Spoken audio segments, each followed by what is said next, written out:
Yeah, funny how words can be so open to interpretation. It almost goes without saying that Breaking Bad is one of the most impactful works of American art in my lifetime. If IMDb users are to be believed, and to be clear they aren't, but if they were, it is the greatest television show ever made. That 9.5 is a result of just how well the show was able to connect with a wide variety of viewers. Pretty much any kind of TV watcher can find something to love in Breaking Bad. It is chiefly an entertainment product, and indeed is viscerally engaging, intense, and simply fun to watch. But its writing is also too clever and precise to be only entertainment. There is also a lot of satisfaction in watching it slowly and carefully, in peeling back its layers. However, any substance it has is consistently matched and maybe sometimes smothered by its transcendent style. All of its remarkable popularity was always contingent on never straying too far from the gripping drama, and while there are obvious elements with artsy aspirations, they never overstay their welcome, and the next action sequence or snappy meth montage is usually right around the corner. An onion, yes, but well caramelized. This writing approach has indirectly created a whole type of guy who professes to love Breaking Bad but doesn't seem to have noticed anything the story was trying to say. But to be fair, it isn't always easy to track its points. It is, I would say, forthcoming with some ideas, but there's a lot more going on than just the couple most clear-cut messages, and attempting to condense the entire experience into a digestible reading is a daunting task, so today we're doing something smaller. Ozymandias, Breaking Bad's antepenultimate episode, is near universally acclaimed, the climax and fusion of everything the show was capable of, both thrilling and thematically dense. It almost infamously maintains a perfect 10 out of 10 on IMDb. In this video I will be doing a close analysis of an episode with the same director as Ozymandias, but that many fans consider boring and pointless. Out of all 62 episodes, its IMDb star rating is the very lowest. Let's talk about Fly, and why, despite its reputation, I believe it to be tremendously well written, and how, with a little effort, it reveals unique insights into the inner worlds of its iconic characters. Welcome to the first episode of Hyperfocus.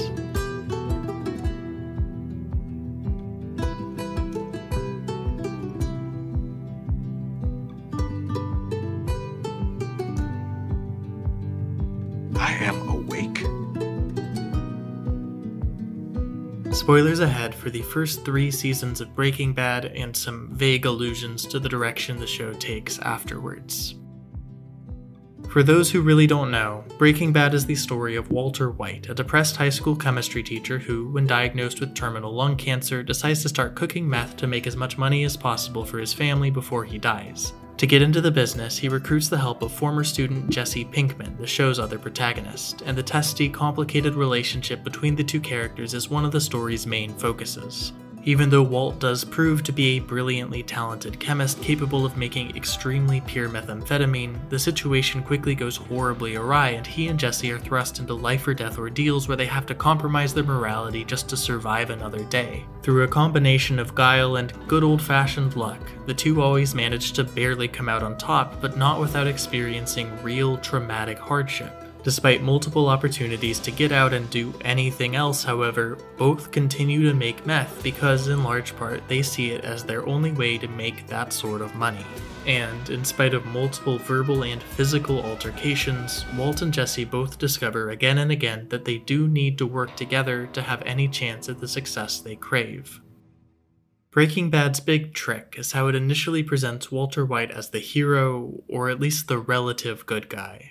As the story progresses, though, it becomes clear that as a man, he is condescending, petty, vengeful, and astonishingly manipulative. In spite of whatever technical intelligence he possesses, he is very sensitive to any perceived disrespect or emasculation and makes ridiculous decisions to protect his ego, like turning down a no-strings-attached offer from an old friend to pay for his cancer treatment. Even though they're the ostensible reason for doing any of this, he continuously neglects and endangers his teenage son and pregnant wife, Skylar.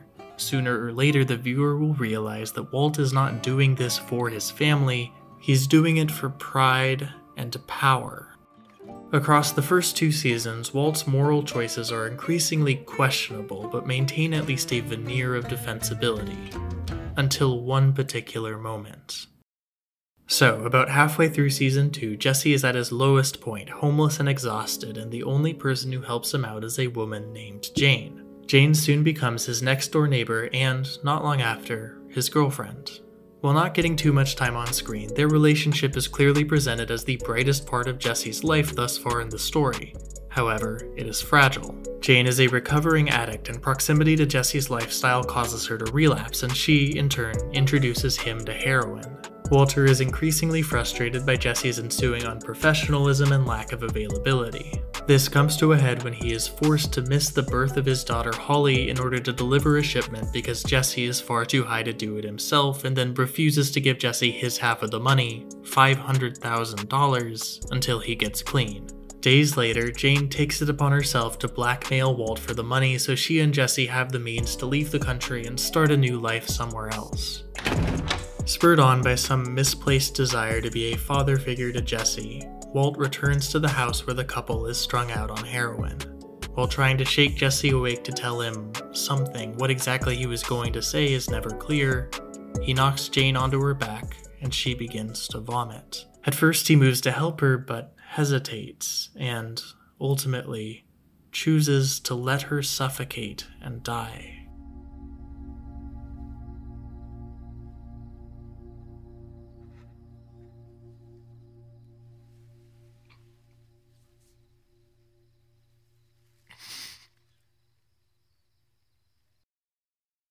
Ever since my diagnosis, I sleep just fine. Fly is the 10th episode of the 3rd season of Breaking Bad. It was, it's worth noting, quite well received by most critics and makes a lot of lists of the show's best episodes. A lot of dedicated fans, though, speak about it less than kindly.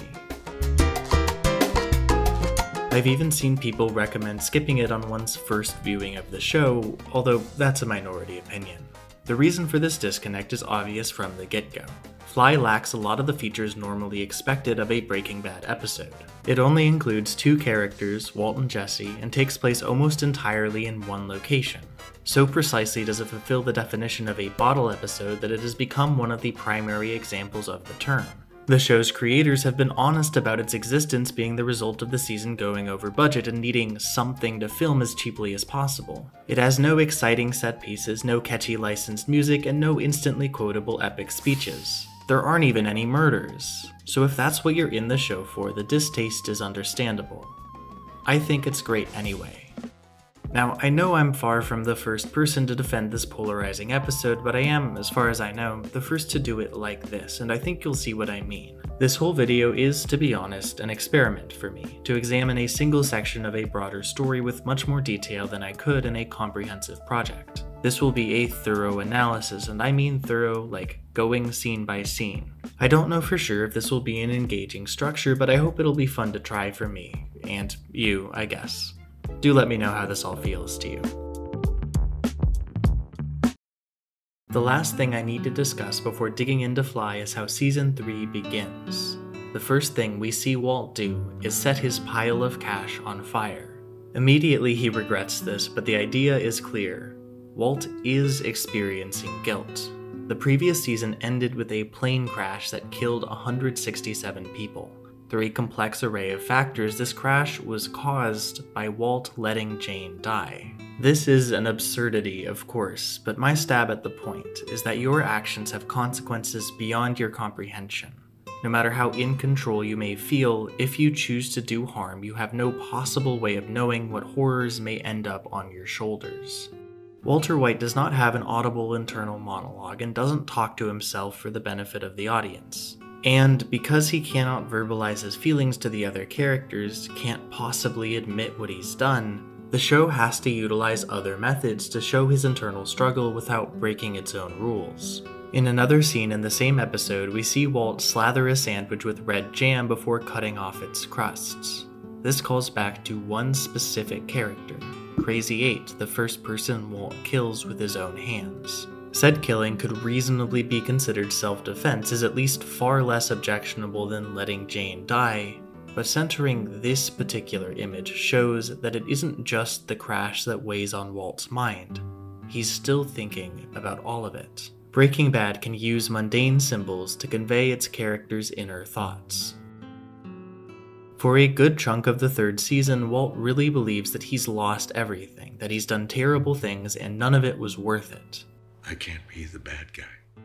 Of course, though, his ego gets the better of him, and he is pulled back into the business by manipulative appeals to his sense of pride and masculinity. Furthermore, Skylar can't bring herself to go through with the divorce she had filed for, in large part because of that giant pile of cash. As Walt discovers, his unburned money gives him a new sort of power. That building remorse seems to fade away, and he commits himself to his new, even more lucrative job in a meth superlab. That is the story as we enter Fly. The episode begins with a touch of the surreal. The first 32 seconds feature only extreme close-ups of a housefly while we hear Skylar's voice singing Hush Little Baby. This is all we get before the intro plays.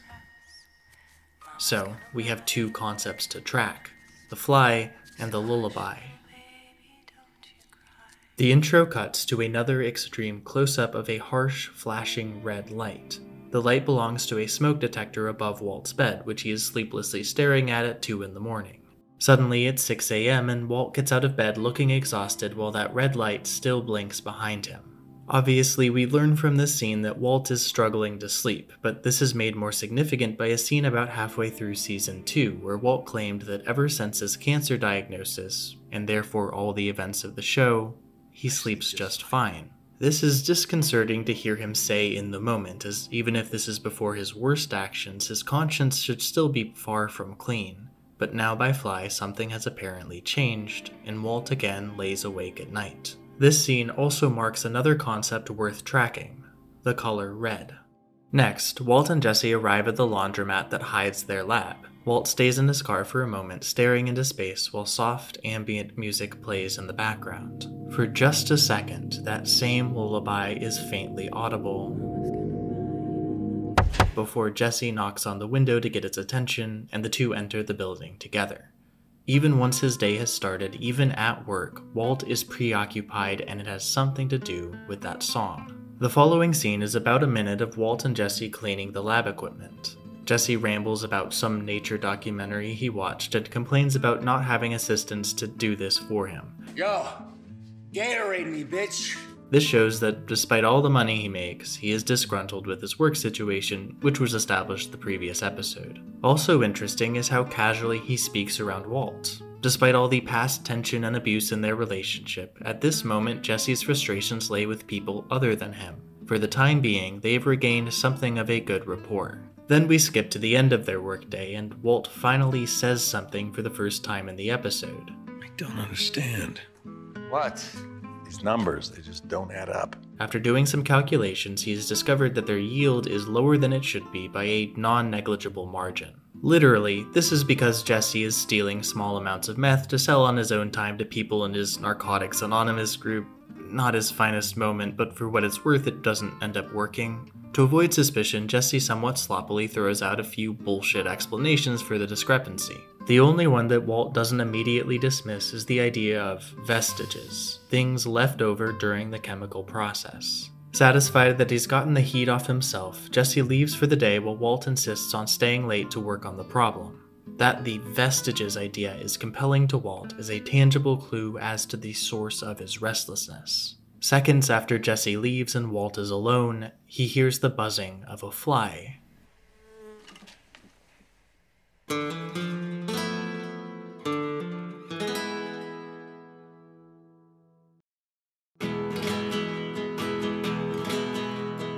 The next 4 minutes straight feature Walt desperately trying to kill it with increasingly dangerous methods. There is a lot of anger and frustration in his behavior, and he is surprisingly reckless, risking damaging the valuable lab equipment and his own body.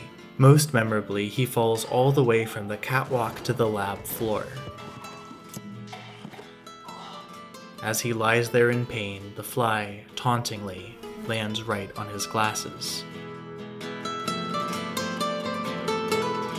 The sequence of events in the first 10 minutes of the episode established that this fly is a physical representation of whatever is causing Walt's sleeplessness. Cutting from the opening shots to Walt laying in bed to his work-related anxieties back to a fly implies a connectedness between all of this. We see his definable concerns about low yield almost physically transfer into the as-yet undefined fly, which then prompts the truly obsessive actions. It all funnels into this insect, and for Walt to feel content ever, it must be killed, yet it buzzes just beyond his grasp. So, the fly is a symbol, but a symbol for what exactly? I should never have left home. Never gone to your house. Early in the third season, when the show is still exploring Walt's guilt about the plane crash, something that always follows are his spoken rationalizations. When Jesse brings up his own sense of complicity, Walt lists off several other factors that may have contributed to the crash. For instance, there's some sort of collision radar on the jet that may not have been working properly. Now that's public record. In a skin-crawlingly cringy scene, Walt speaks at a school assembly meant to help the students through their trauma and states that there have been worse airline disasters in history, so everyone should just forget about this and move on. People move on. They just move on. We survive and... okay. Even though he is not inwardly confident, outwardly he has no lack of justifications. As the season bears on and guilt becomes less of a focus, it feels like all of that rationalizing may have worked for him, that he has actually convinced himself that nothing bad that happened was really his fault. But let's get back to Fly. The next day, as Jesse arrives at work, he notices something in his car and a familiar, soft, ambient music begins to play. The music links this moment with the earlier one of Walt in his car, indicating some deeper similarity. Even if further from the front of his mind, Jesse too is preoccupied. He was looking at a cigarette in the ashtray, with Jane's lipstick on it. It is no surprise that Jesse still thinks about Jane, and it is no secret that he feels culpable for her death. He has no way of knowing Walt was ever in that room, so from his perspective there is no one else to blame. This led to some of his lowest moments in the story, but as happens, life moves on, and he seems to overcome his remorse by 1. Staying sober, and 2. Internalizing that he just isn't a good person, that people around him get hurt, and that's just the way it is. I'm the bad guy. A thick, dramatic irony sprouts here, the tension of him not knowing that the man who actually killed her is the one he works next to every day. When Jesse enters the lab, he finds Walt still fully obsessed with catching the fly. Even though 15 hours have passed, no progress has been made. Walt is in full condescension mode here, insisting this is a grave contamination of their lab and completely exasperated at Jesse questioning why a single housefly demands such extreme measures.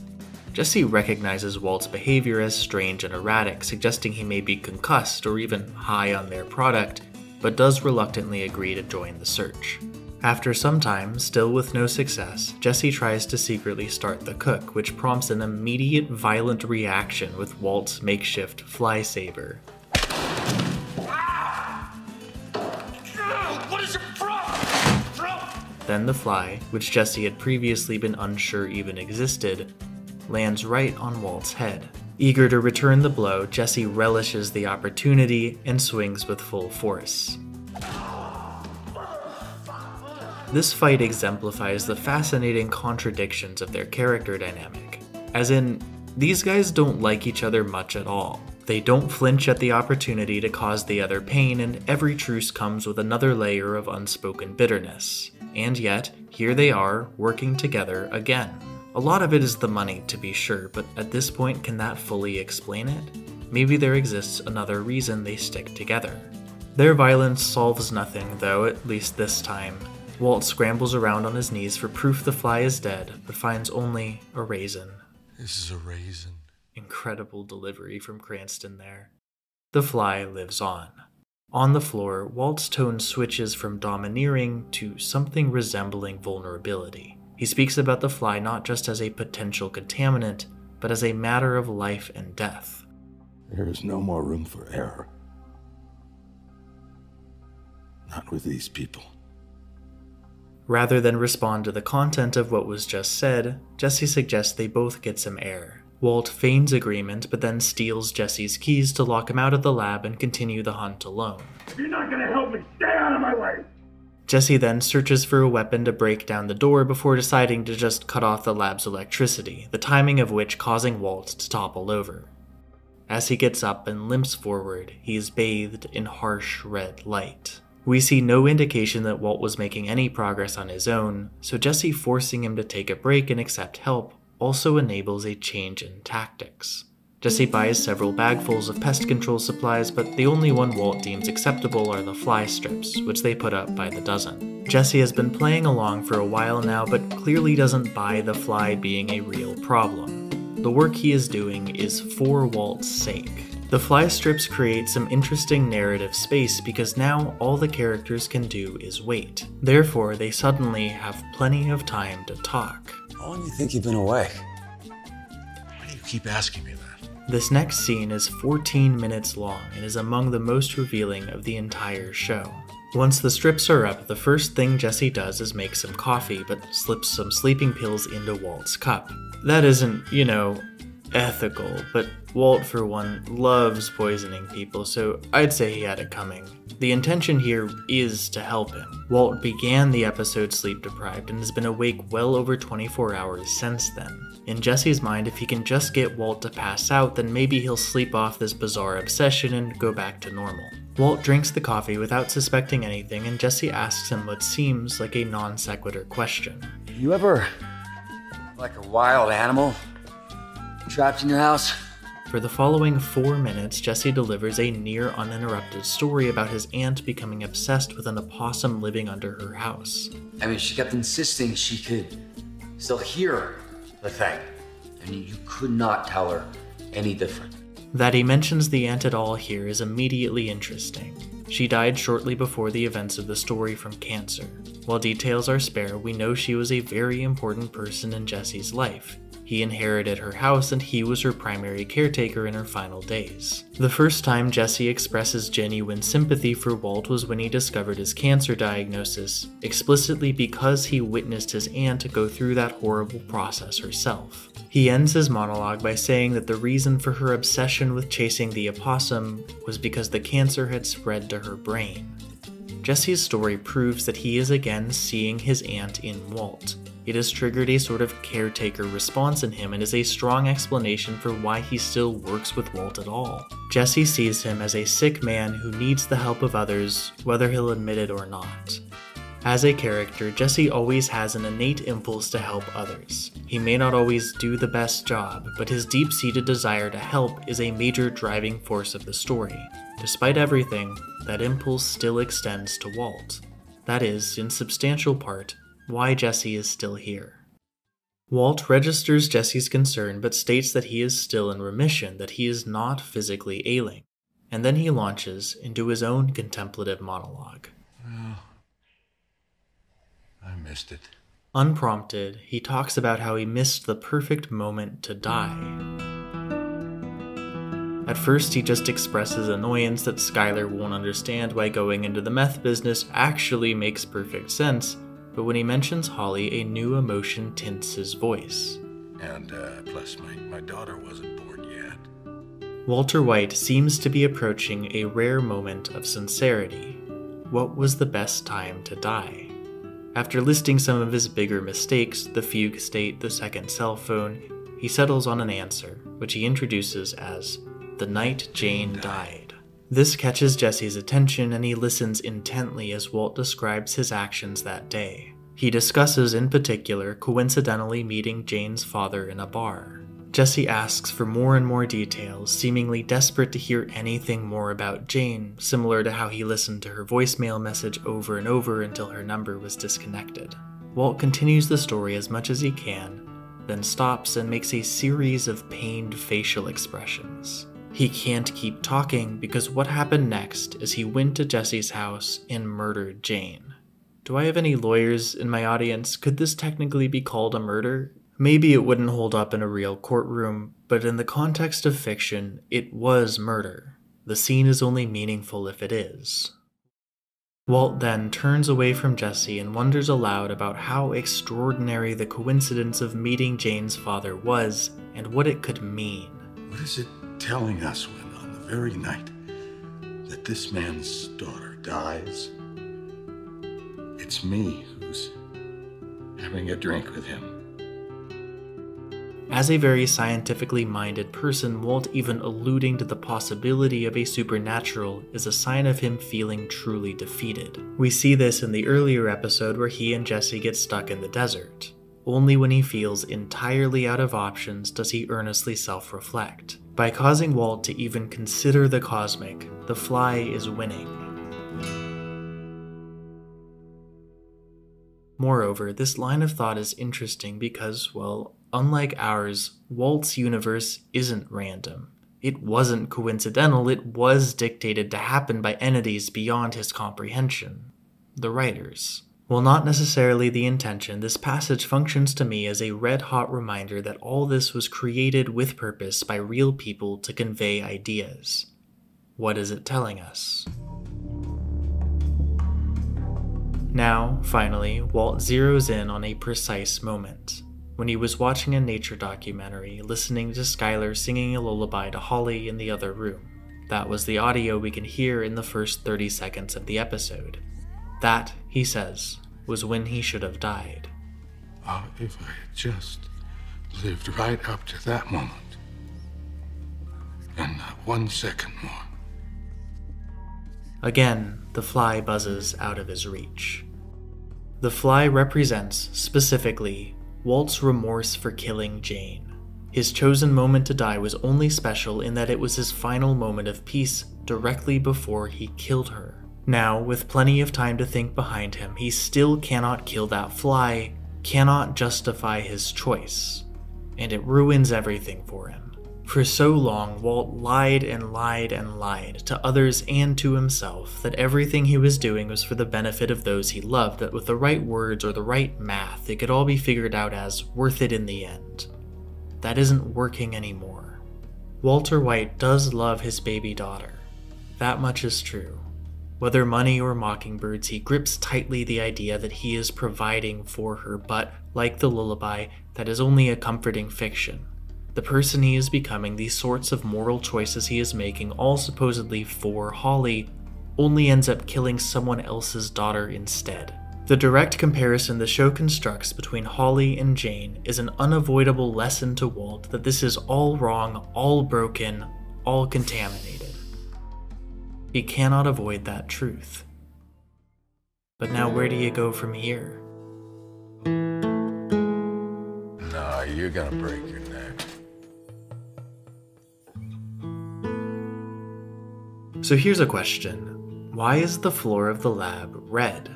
I took a good number of chemistry classes in college, and to my memory, the lab floors were always a cool, utilitarian gray. Red is a distinctive set design choice. When this place was first introduced, the secret hallway leading to it was lit only with bright red. Walt uses red jam specifically when thinking about Crazy 8. In the final episode of Season 3, as Jesse is forced to himself do something unforgivable, the shirt he is wearing is red. This isn't exactly a huge list of examples, but especially considering its usage in Fly as well as the shots I'm showing on screen, in Breaking Bad the color red often represents blood. The floor of the lab then is red because the work done here, however mundane or physically distant from cartel violence, is built on top of blood. Whether consciously aware of it or not, that is the reality beneath the character's feet. What is different about the red light in Fly, though, is how it is always above Walt. Once the Fly reappears, it lands well above reach on the ventilation system hanging from the ceiling. Walt is visibly on the verge of sleep and ready to give up, but this time it is Jesse who continues the hunt, climbing precariously up an unstable ladder to get into striking distance. Despite Walt's exhausted urging for him to come down, Jesse swings away. Then Walt says sorry. Jesse, I'm sorry. Sorry about Jane. He comes achingly close to a confession, but ultimately does not say why he's sorry. Jesse interprets this as a sort of sorry for your loss and says that it's not Walt's fault, not his own fault, not anyone's fault. What happened was always more or less always going to happen given the circumstances. After this statement, Walt finally quits the hunt, admits out loud that it's all contaminated anyway. Only then, at last, Jesse manages to kill that fly.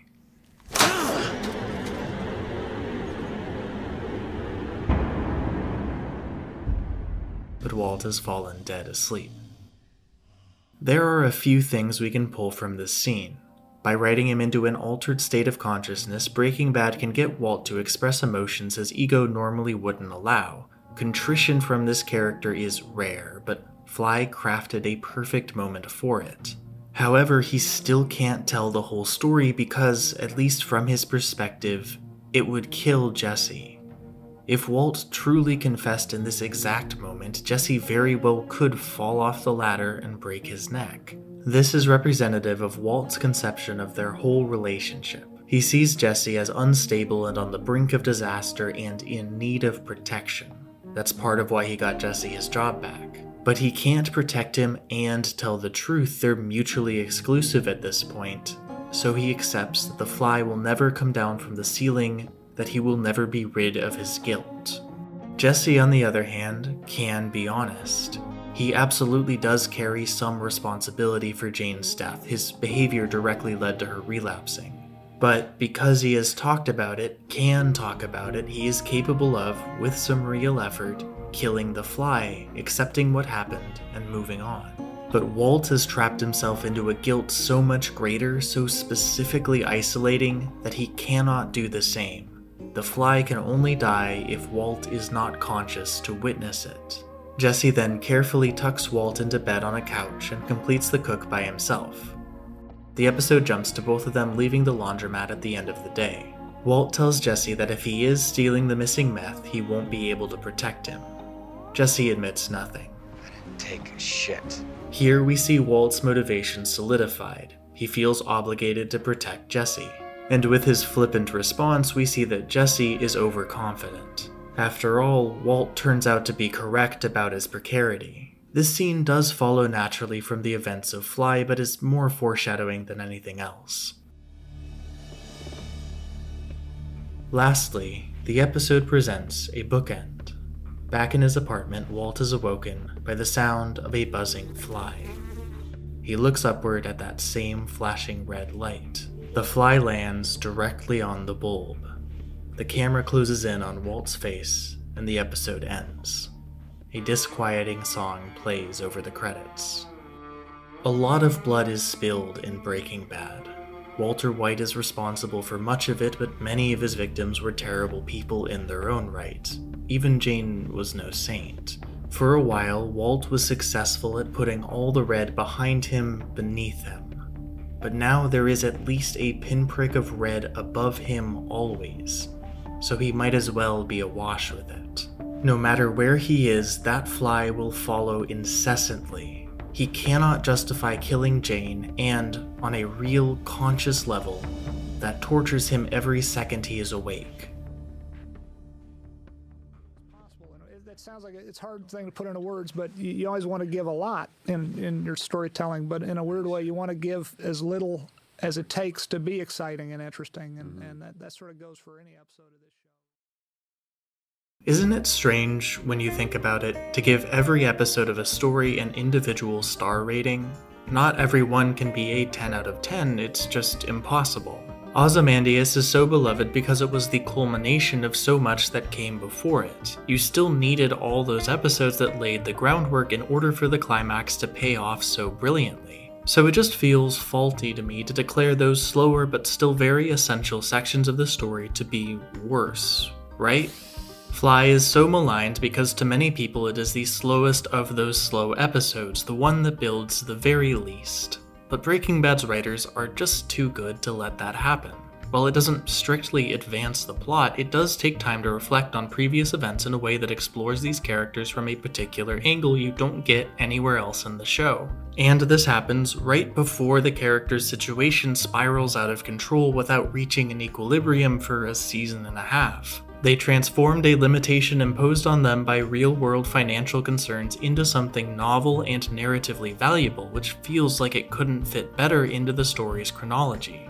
And in the show's crowning Emmy-winning achievement of an episode, there's a line that is largely as powerful as it is because of Fly. Not every idea can be expressed via gunfight or shouting match. Sometimes you need to get a little weird with it. Breaking Bad is written and acted like these characters could almost be real people, even through the often extraordinary events they experience. The dialogue is naturalistic, any exposition disguised as cleverly as possible. If Walter White suddenly started narrating, the vibes would be obliterated. So, to maintain the show's style and reveal what a character thinks about something he cannot say, you need another solution, like perhaps a symbol.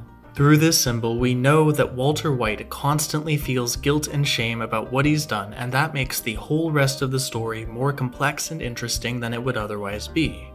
As I return to Breaking Bad year after year, I still find new things to appreciate in it. It's not perfect by any means, and there are things about it that clearly needed to be a certain way for the show to exist at all. The more you read about its creation, the more you learn about how unpredictable and haphazard its production really was. Yet through its constraints, the writing of both it and Better Call Saul accomplished this deeply satisfying combination of creativity and self-respect. Events in this story matter, are not allowed to be forgotten. Everything builds on everything else. It all ends up feeling like it was the only way it ever could have gone, even though there were a million possible directions. It makes me feel, somehow, that human storytelling is infinitely powerful. God, maybe we've just begun.